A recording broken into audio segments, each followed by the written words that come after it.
WWE और पूरी pro wrestling scripted होती है, लेकिन ये मूवीज और टीवी शो से अलग है क्योंकि यहाँ रेसलर को सिर्फ एक टेक का मौका मिलता है। हालांकि कभी कभी चीजें प्लान के मुताबिक नहीं होती और रेसलर को मजबूरन स्क्रिप्ट से हटकर कुछ करना पड़ता है। और कभी कभी रेसलर्स को जिस तरह से इस्तेमाल किया जाता है वो उससे इतना गुस्सा हो जाते हैं कि वो जानबूझकर स्क्रिप्ट के खिलाफ चले जाते हैं।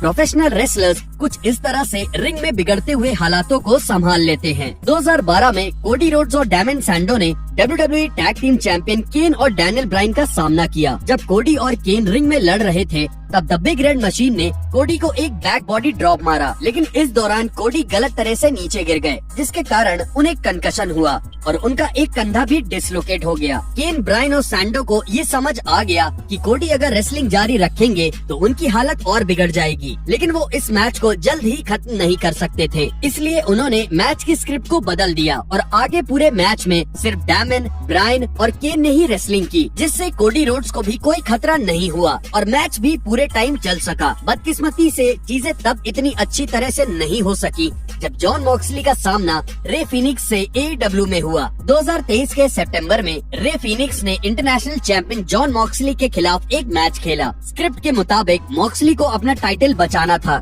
लेकिन ऐसा हो न सका। रेफरी और मेडिकल स्टाफ को ये नहीं पता था कि मॉक्सली का सिर जमीन पर टकरा गया है, जिससे उन्हें कंकशन हो गया। चोट खाने के बाद भी मॉक्सली अगले 12 मिनट तक लड़ते रहे, लेकिन इसके बाद दोनों रेसलर्स ने फैसला किया कि इस मैच में फिनिक्स को जीतना चाहिए, क्योंकि इस मैच के बाद मॉक्सली को अपनी चोट के कारण अपना टाइटल छोड़ना ही पड़ता। हालांकि रेफरी को इस फैसले का पता नहीं था और उसने पिन काउंट नहीं किया, जिसके कारण एक अजीब सा पल देखने को मिला।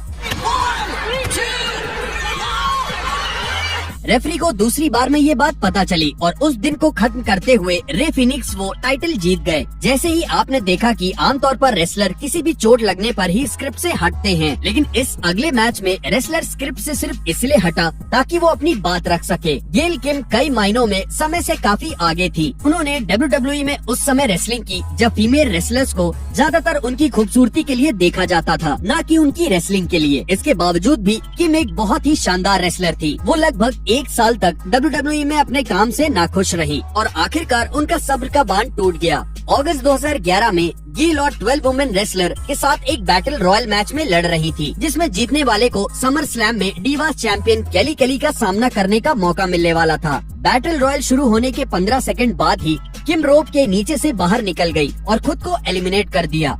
हालांकि किम के जीतने की उम्मीद नहीं थी, लेकिन उम्मीद ये भी नहीं थी कि वो अपने किरदार से बाहर आ जाएंगी और खुद को एलिमिनेट करवा देंगी। गेल ने ऐसा सिर्फ इसलिए किया क्योंकि वो WWE से तंग आ चुकी थी और अपनी बात रखना चाहती थी, और इस बात में कोई हैरानी नहीं है कि ये किम का आखिरी WWE मैच बन गया और कुछ हफ्तों बाद किम को WWE से बाहर कर दिया गया। चलिए तो इस अगली क्लिप के बारे में जानकर रोने के लिए तैयार हो जाइए। 2002 में WWE की 4 टैग टीम्स एक टेबल लैडर चेयर मैच में वर्ल्ड टैग टीम चैंपियंस के लिए लड़ रही थी। इनमें से 2 रेसलर थे, क्रिस जेरिको और बाबा डेडली। मैच में एक मौके पर जेरी बाबा को लैडर के ऊपर से बुलडॉग मारा, लेकिन बाबा गलत तरह से नीचे गिरे और मैट पर उनका सर जोर से टकराया और उनकी माने तो इससे उन्हें उनके करियर का सबसे बुरा कंकशन हुआ और आप जल्द ही देखेंगे कि उन्होंने ऐसा क्यों कहा। ये चोट इतनी बुरी थी कि डेडली भूल गए कि उन्हें आगे क्या करना है और यहाँ तक कि वो उनकी अपनी खुद की मूव्स कैसे करते हैं ये भी। अपने ओपोनेंट की चोट को समझते हुए क्रिस जेरिको ने बाबा को पूरे मैच में मदद की और उन दोनों ने बिना किसी गलती के ये मैच पूरा किया। ये भी ध्यान रखना चाहिए कि जब केन मैच जीतने के लिए लैडर पर चढ़ रहे थे तब जेरिको ने लैडर के नीचे अपना पैर रख दिया था, जिससे वो बिग रेड मशीन के लिए लैडर को संभाल सके। लेकिन इस कहानी का सबसे दुखद हिस्सा इस मैच के बाद हुआ। बाबा का कंकशन इतना बुरा था कि वो ये भूल गए कि उनकी माँ कुछ महीने पहले ही चल बसी थी। जब उनका इलाज चल रहा था तब बाबा ने पूछा कि उनकी माँ उन्हें कब लेने आ रही हैं, और जब उन्हें बताया गया कि उनकी माँ इस दुनिया में नहीं है तब बाबा को अपनी माँ को खोने का दुख दोबारा झेलना पड़ा। RKO स्पोर्ट्स एंटरटेनमेंट के 3 सबसे खतरनाक शब्दों में से एक है, लेकिन ये रैंडी ऑर्टन के लिए भी काफी खतरनाक है। 2010 में over the limit pay per view में रैंडी ऑर्टन का सामना अपने पुराने टैग टीम पार्टनर एज से हुआ। 11 मिनट तक लड़ने के बाद रैंडी ने RKO का इशारा देना शुरू किया, लेकिन जब वो मैट पर मार रहे थे तब गलती से उनका दायां कंधा डिसलोकेट हो गया। सिर्फ एक हाथ से लड़ने के कारण रैंडी और एज को समझ आ गया था कि उन्हें मैच बीच में रोकना पड़ेगा। ऑर्टन ने ये साफ तौर से रेफरी को बता दिया कि उन्हें और एज को रिंग के बाहर काउंट आउट कर दे और कुछ ही पल बाद ये हुआ।